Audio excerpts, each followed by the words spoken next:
Hello everyone. Welcome to today's Mr.Within talk. Tonight actually.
Okay, sorry about that guys. Let's begin. So, what I'm trying to get to, with at least the intention with this lecture, is to in some sense share a sort of abstract, a work of abstraction of mine. You see, I was sitting in a moment and I suddenly saw myself as if I could have existed in another way, as if I combed my hair right, but I could also see myself combing it left. And so what I mean by that, it's like I wasn't combing my hair in that moment, but I could see the other side of my being. And I remember I saw that in that moment I was very pleasant, and then my mind dabbled with this idea that there are parallel selves of me crying. And I thought what that could mean. And it was like an astonishing thought. Sometimes when you contemplate things, certain thoughts hit each other at certain speeds, and the collisions are remarkable to watch. So, in that moment, I saw tears in the eyes of a parallel self. Now, I won't be too descriptive of what I saw, but I will tell you, it's kind of like I got this profound realization, I would say, that I have been every person that I have seen ever cry. If I had wiped their tear on their face, I would have in some sense wiped the tears off a parallel self. But let me tell you how I'm explaining this. Because my mind generates who that person is to me. Every person has I call it principle universal philosophy. And this kind of principle universal philosophy is at an axis. Every person, they are the value of their life. So life centers around them. Everybody's gravitating, and it's to some degree your consciousness stands as the center of a world you cannot see. There is a gravitational, playfully I'm saying this, thoughts orbit around consciousness. It has a sort of gravity to it. It's like little did we know the whole moment had gravity, you know? The gravity wasn't just in the moment. You know? Regardless of the gravity of the moment. Okay, I'm taking this too far.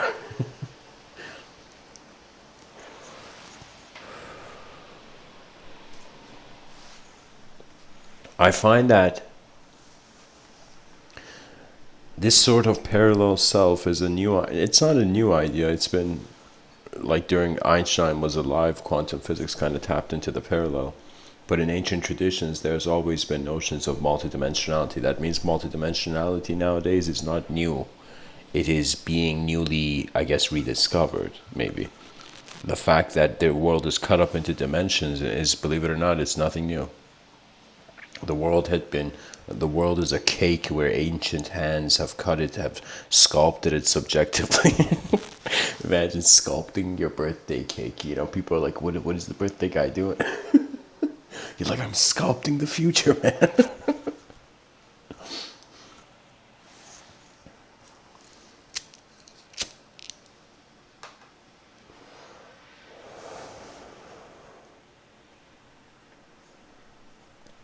You pretty much, with your intention, project life's momentum into subjective phenomena. In doing so, sometimes you encounter certain subjective phenomena that you cannot kind of be the same anymore. And what I mean by that is it all has to do with the self-reflective nature of the mind. That means if we are declaring that we are creatures of intelligence, we must discover this intelligence. We must fully comprehend it. Now, in our attempts as a civilization to fully comprehend this human intelligence, we have hit certain positions where the unknown has denied us any further access. Literally, it's as if the philosopher asked the question, and it's like the whole world was like, access denied. We don't want to hear about this access.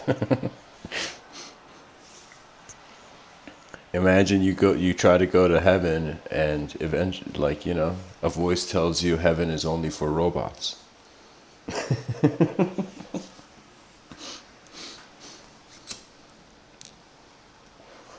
Life changes often, and in its change, there is revelation as every moment.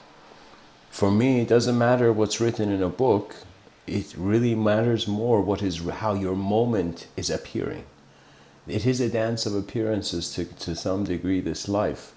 Just like how we blink and open our eyes and close them when we sleep, it's as if the world is blinking. It's like if you ask the world how long humanity was here, the world would say a blink of an eye, you know? But for humanity, that life is long. So we have to acknowledge our existential position, yet not blindfold ourselves from the true potential of the species. Because there would be no other, like, I wouldn't be giving these talks if I thought we were on a sinking ship, you know? There's something here, it's just not being attended to. It's as if this 4 billion year old science project known as humanity is not being attended to. Why? Because people are more important than their world. Whenever you're more important than your world, whether you know it or not, your subconscious is acting as a dictator, you know? I had this kind of, to some degree, some people have, they say, like, what is it? She has, she kind of, one of my aunts is a kind of neat freak. She needs to have certain perfect alignment of certain things. And I asked her about her ideologies and whatnot, I remember, and she had this kind of Marxist mentality. She had lived through, like, you know, communism and its revolutionary movement around the world. She was one of those people who communism had reached their ear during a relatable time. So in some sense, she wanted a sort of freedom, a socio-political freedom among all beings, right? And I found it fascinating that my aunt is in some sense a seeker of freedom,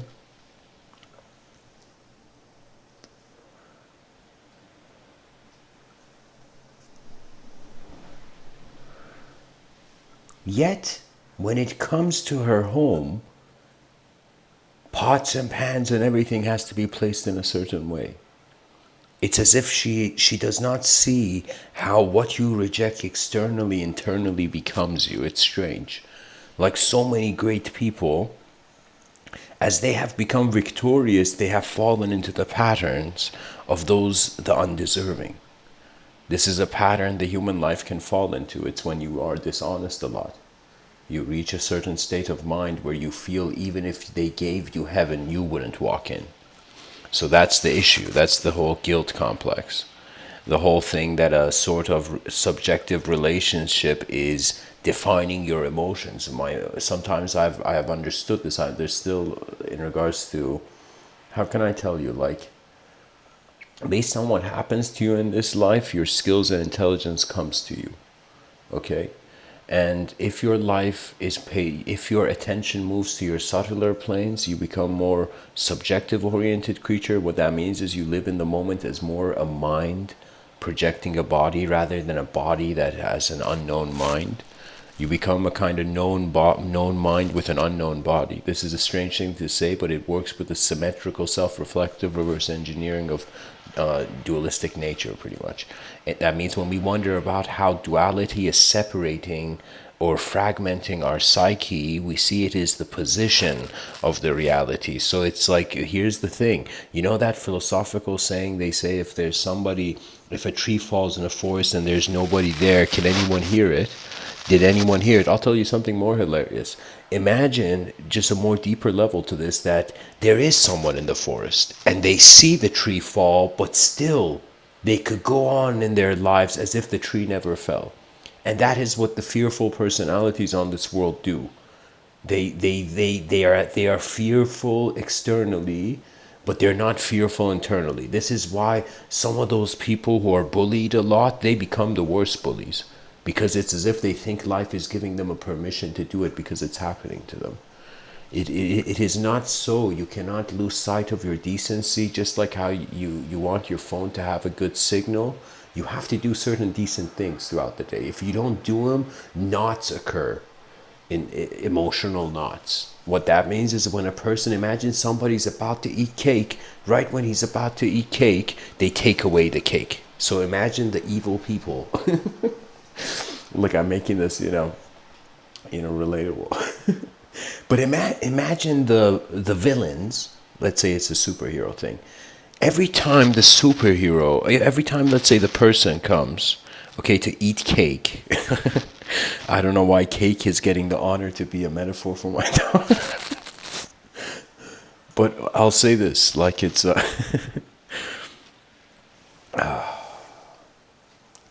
if every time you go to pick up the forbidden fruit, the fruit is taken away, you will at some point be like, okay, I don't want the fruit, all right. And so I find this is happening in our psyches, that what we are denied, we become deniers of, rather than you fighting the resistance that is occurring to you throughout the day. And when I say fighting, there's different ways to fight. There's a fighting that it occurs without intelligence, and there's a fighting that occurs with intelligence. So pretty much this kind of way of seeing things is in every matter of life.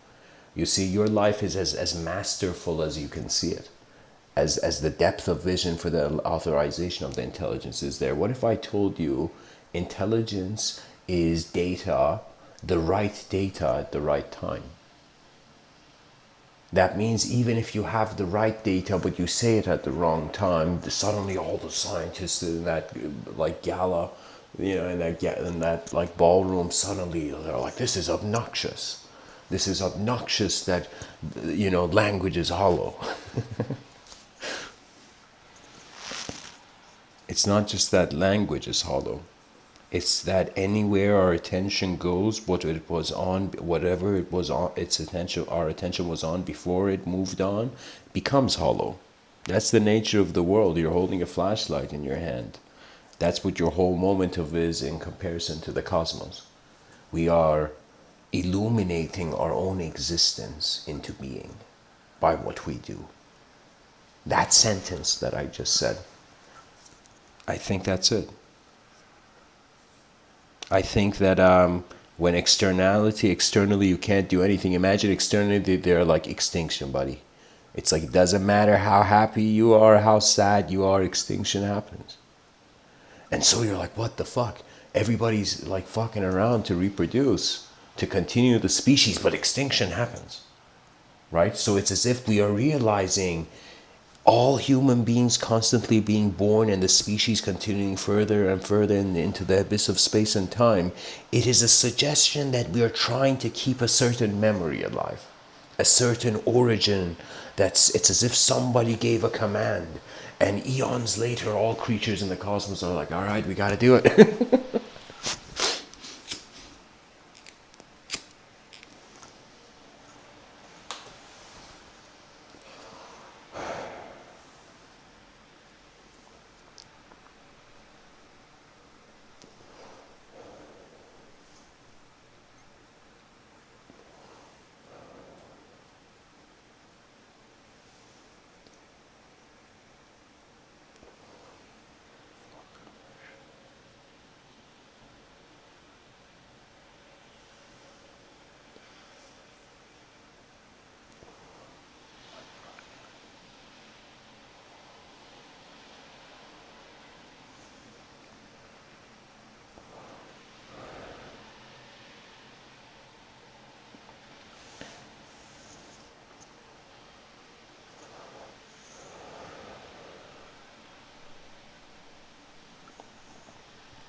Deep within, what stands as life stands the cosmos. This is where divine honor comes in, a concept that I think the samurai were the last beacon holders of. You know? Let me tell you what true honor is.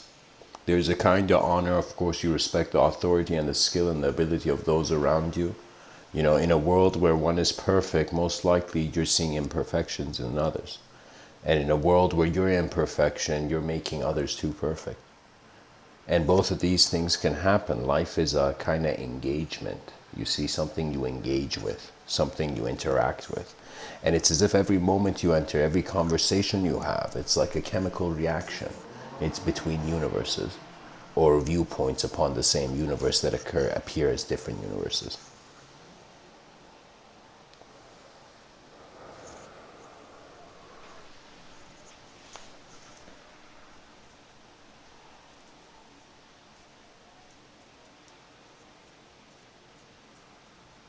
And here comes the most crucial question. If man thinks that the purpose of the mind is to be a thought, then the purpose of thought cannot be thought.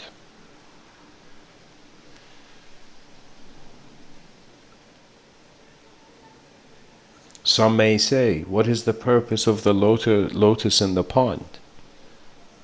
And that's a secret only man's eyes know.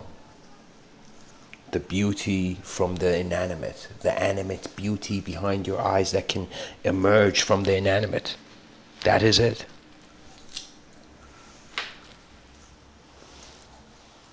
If I ask you, who are you living for?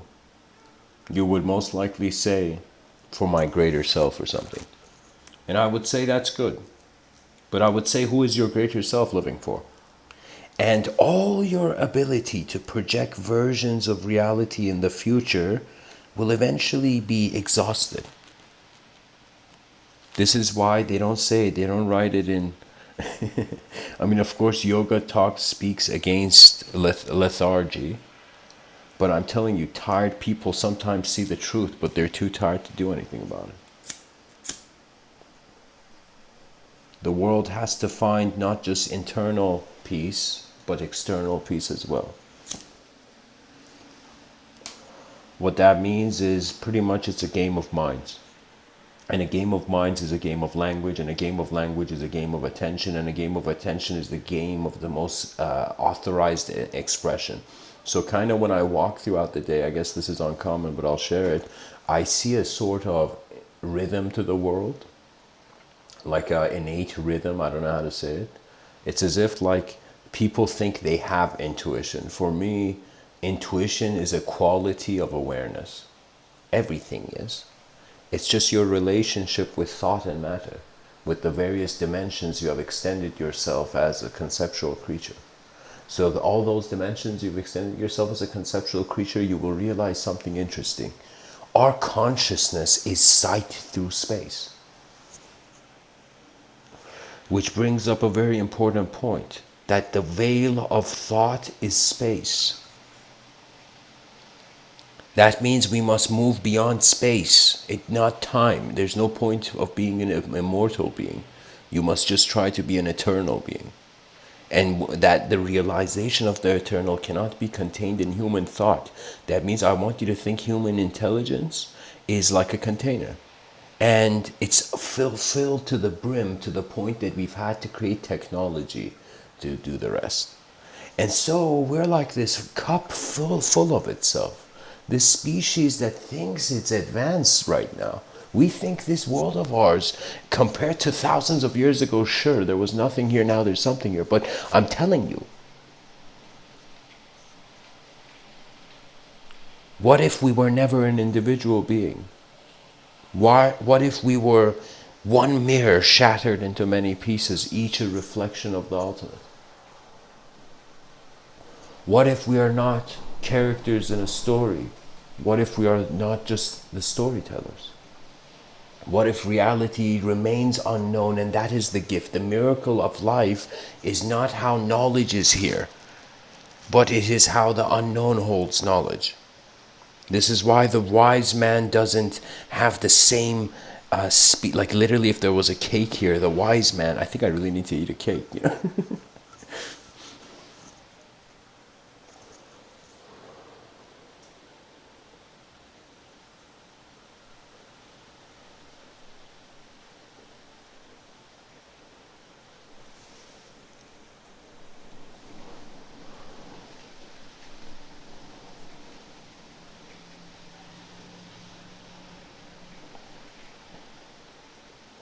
To help the world, we must help its vision. You tell me what matters more. Do you think it's more important for a child to get self gratification, or is it more important for a child? It's kind of like, should the child pay attention to the future? Should the child pay attention to the past? Or should the child trust the unknown presence of the present moment and walk the life they were meant to? You see? We have a poet named Khalil Gibran. He says, your children are not your children. And he said, he puts this profound metaphor, I don't remember it verbatim, the poem, but it's kind of like he's saying, like, parents are like the bow and children are the arrow. And each parent that brings a child into this world is in some sense directing the attention of that child. Okay? And so it's kind of like the arrow, well, the bow can never hold on to the arrow. The purpose of the bow is to catapult the arrow. I mean, like, you know what I mean?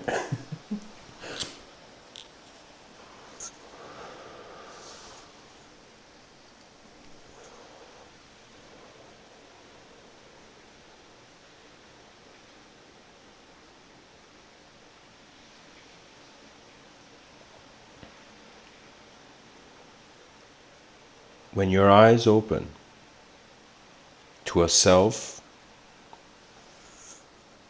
that has a past and a future, you have instantaneously made the subjective realm multidimensional. So I want you to imagine there's a point, we call it time, and there's a point, we call it space. Now I want you to imagine we draw one line, right? And that one line is the line of conscious thought. Okay? And so I want you to see the point that is the T point, the time point. It has divided into, literally imagine on a vertical way. So imagine a letter T, okay? Where we suddenly have time being moving in the past and going forward. Literally, we have a shape there, okay? So,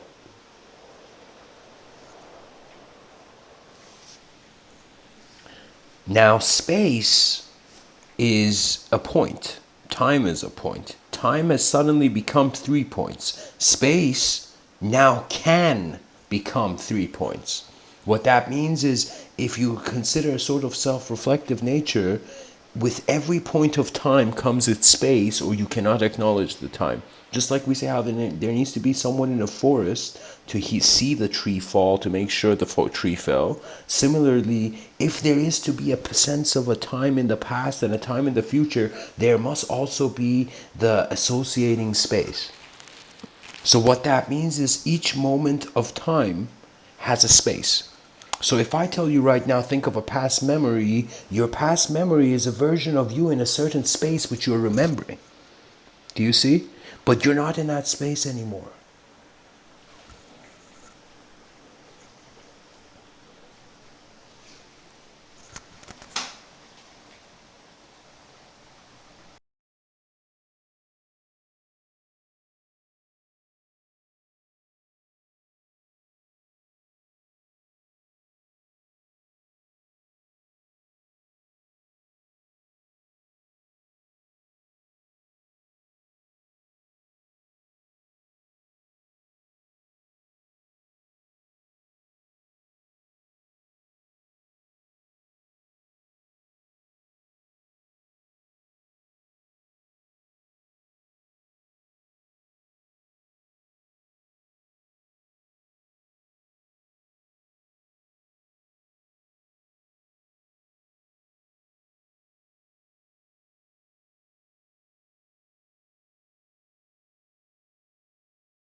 So, what I mean by this is that we can say each dimension of time must include space. Now, of course, I'm not bringing in scientific ideology because I'm kind of trying to climb my own way up the mountain, but I'll share scientific viewpoints later on too, more in depth about multidimensional views.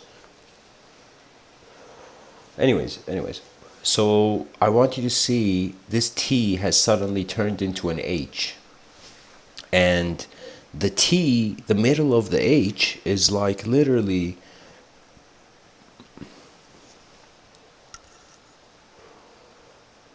how can I say it? Here's the kind of movement and the sequence of thinking I'm going through. This is kind of the stairs I'm walking on. First step, we have time and space instantaneously, simultaneously coexist. Okay, that means a phenomena in space has conceived time. So in instant intersection, we united with time. Space merged with time. Phenomena in space began considering a conscious point. So, as a creature aware of space and time, we realize that as we live throughout our years of life on this planet, we're going through various memories. Okay, so if somebody comes and tells you what you did yesterday and you know what they're saying is not what you did yesterday, so the reason you know it is because in that time there was a certain space and it was so real that it's like etched in your memory. It's like part of your reality. It is a thought that is real to you if you remember something. Okay? So, now here comes the question. If I can right now, in this present moment right now, remember my past, imagine like right now I'm remembering like when I was a kid and when I was 7 years old in my house in Iran before I came to Canada. And so, check this out. As I right now in this moment remember the past, then I imagine who I will be in the future. Imagine I think in the future, like I've walked into like a kind of like Tesla's factory or something. Okay? Like Elon Musk's factory. Go further, Elon, you Musk. But anyways, so what I'm saying is imagine like I visualize myself walking in the Tesla factory, okay?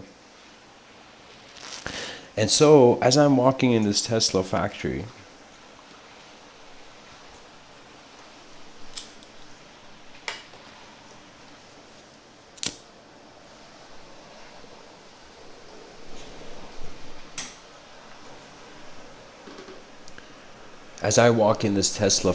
for example, I see in the same moment I could remember my past, in the same way I am visualizing my future. What that means is there's a dimension of objectivity, then there's a dimension of subjectivity, then there's a dimension observing the objectivity and the subjectivity to be able to relate them to one another. Do you see? So we are, of course, by nature further than our thoughts. Language is a technology we're in. I am speaking to you right now, believe it or not, through the linguistic simulation, which by its design commands a dualistic world. You can't speak unless there's a duality. What that means is there can't be a world unless there's space and matter. You see? And time is how matter and space, time is the child of matter and space. There we go.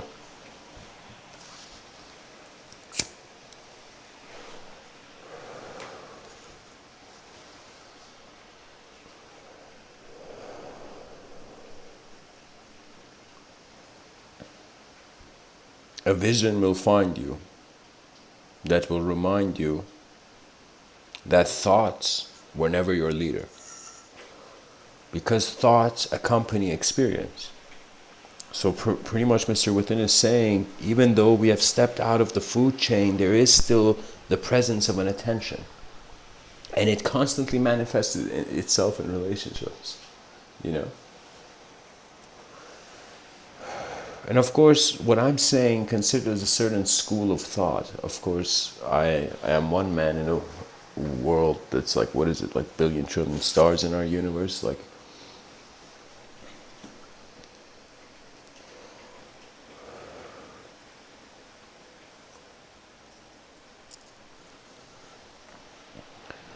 And life is very funny. Let me tell you how it happens, I think, in the social matrix, in the psychology of human beings communicating with other human beings. I think what is occurring is that not only people's view on Earth is merging, but people's views on the heavens is merging. And sometimes they will realize the views on the heavens lead towards emptiness and more of a direct experiential reality, but the views of Earth lead to all that is changing in the infinite illusion, the glory of the infinite illusion.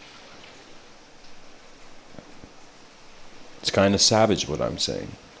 That just like how we created fire on this rock, we created language in our minds.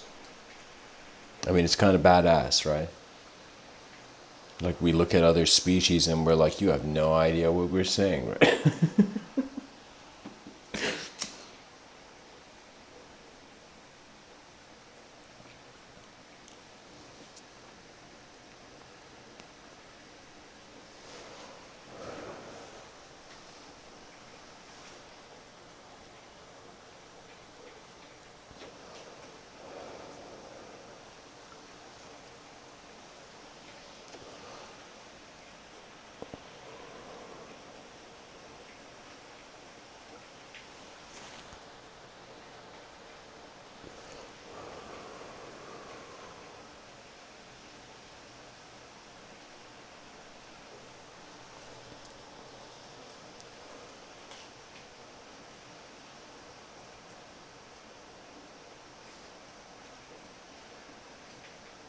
I feel like I've kind of hit the targets I wanted to for this talk, the kind of vision I had. How would I say it? It's like life is something that you don't just, you have to lead it in some moments, and in some moments you have to follow it, and you have to know when to be what. But you don't do this with a kind of hidden weapon behind your mind, which is the scheduling mindset. Of course, I understand it, I appreciate it, but I realize discipline has become discipline in a mechanical society is just how robots move, you know. So there has to be something more. There has to be a yin and the yang, a yang and the yin. There has to be a bit of chaos in the ordered illusion, a chaotic truth in the ordered illusion, and an ordered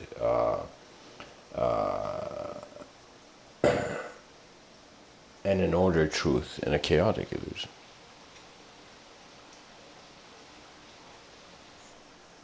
There's this poet named Rumi. He says, your brain, your mind, its wings are good and bad. The good and what you see as good and bad, those are the wings of the mind.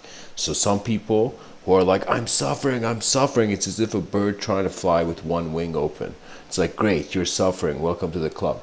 You know, the whole species is suffering. Tell me one person who isn't suffering. Everybody's suffering. You know, suffering is the normal.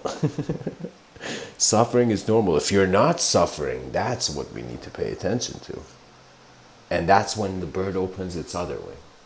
When you see you cannot suffer without a part of you knowing the freedom that suffering relates to. So your suffering is a suggestion of how you cannot be in, you know.